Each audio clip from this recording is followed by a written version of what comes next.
Bom dia, vou falar de novo do Supremo, porque trata-se de um assunto que diz respeito às famílias brasileiras. Essa liberação do porte de maconha. Porque saiu agora o voto da presidente do Supremo, ministra Rosa Weber. Está 5-1. Basta mais um voto para dar maioria pró-maconha, porte de maconha. A ministra Rosa Weber alegou que votava a favor por respeitar a decisão do indivíduo que decide ser viciado em droga. Só que aí não respeita a família dele, não respeita a saúde pública, não respeita a prova médica, científica de que a maconha é uma fábrica de esquizofrênicos. Isso é manifestação do Conselho Federal de Medicina, da Associação Brasileira de Psiquiatria, né? Todo mundo sabe disso. Não é apenas a porta para outras drogas. Ela própria é uma destruidora da sinapse, da comunicação entre as células, os neurônios do cérebro. E de modo definitivo. Não tem volta atrás quando mexe com o sistema nervoso. Mas ela diz que respeita o indivíduo. Eu sou mais pelo voto do Zanin, que certamente se baseou na lógica que rege o direito, a ciência do direito. A lógica é a seguinte: se a venda de droga é um crime, a compra também é. Porque compra e venda é um pacto entre duas pessoas e elas estão na mesma situação legal. Isso é óbvio. É óbvio. Não necessita de demonstração. Falei no ministro Zanin, Cristiano Zanin, ele é o relator já de uma questão sobre guarda municipal ser enquadrada na Constituição, porque não está na Constituição que guardas municipais, no artigo 144, façam parte do Sistema Nacional de Segurança Pública. Está lá Polícia Militar, Polícia Civil, Corpo de Bombeiros, né? Força Nacional, Polícia Rodoviária Federal, até Polícia Ferroviária Federal, mas não está. Só que não está, então tem que ser posto por um Congresso Nacional com poderes constituintes, com uma maioria de 60% em 2 votações na Câmara e 2 votações no Senado. É assim.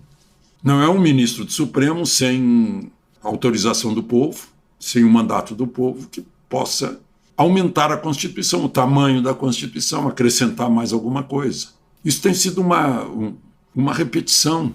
Do governo Bolsonaro para cá, desde que iniciou o governo Bolsonaro, no mínimo 60 vezes, alegando que faltou a lei, se faz coisas incríveis. Por exemplo, equiparar a homofobia ao racismo. Como assim? Por quê?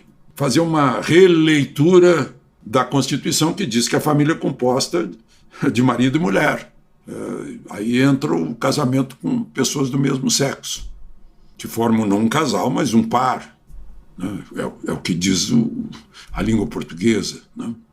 Então, esse ativismo cresceu no governo Bolsonaro para quê? Provavelmente para enfechar mais poderes no Poder Judiciário. E é o que a gente está vendo hoje, sem reação do Legislativo. Melhor dizendo, sem reação do Senado. Melhor dizendo ainda, sem reação do presidente do Senado, que é o único órgão capaz de julgar, restringir, sancionar a Suprema Corte, porque acima dela não tem corregedoria nem Conselho Federal de Justiça. Bom, outra questão, o presidente Lula, depois da reunião de língua portuguesa de São Tomé e Príncipe, vai voltar ao país, e para a gente fazer um balanço, né, parece que ele serviu lá de porta-voz, de coadjuvante, de um ator principal que é a China. Só para lembrar, a China, numa determinada época, foi altamente prejudicial à indústria calçadista brasileira, porque fazia calçados baratíssimos, que tinha até papelão, em navios que estavam vindo para cá. Chegava aqui, o calçado estava pronto, dava de barato. Depois, fazendo concorrência ao comércio brasileiro. Atualmente, é concorrente do comércio brasileiro. Varejo chinês está entrando no varejo brasileiro. O presidente do Brasil deveria defender os interesses do Brasil, não os interesses da China, mas a gente vê que em tudo que ele se pronuncia quer acabar com o dólar. Não vamos mais negociar com dólar, nós vamos negociar com o parceiro argentino com yuan. O que é o yuan? A moeda chinesa. Aí está dizendo que estimulando o agro na África. A África tem vastíssimas regiões de cerrado semelhantes a de Mato Grosso, Tocantins, Goiás, Minas Gerais, né? E o cerrado é um grande potencial agrícola brasileiro, como tem demonstrado. Não apenas potencial, já é cinético, já está produzindo. E a África tem isso. Só que é o interesse da China. Produzir grãos na África porque fica mais perto da China, vai ter menos frete. Aí deixa de comprar o grão brasileiro. Imagino que o presidente percebe isso. Então fica esse registro. E ele está dizendo que o Brasil vai investir muito na África. Só que os estrangeiros estão investindo nos primeiros 7 meses deste ano, o investimento estrangeiro direto no Brasil, de capital de risco, caiu 32%. Então nós estamos precisando de investimento, e não para investir na África. É Banco Nacional de Desenvolvimento Econômico, não é internacional. Do Rio de Janeiro, Alexandre Garcia.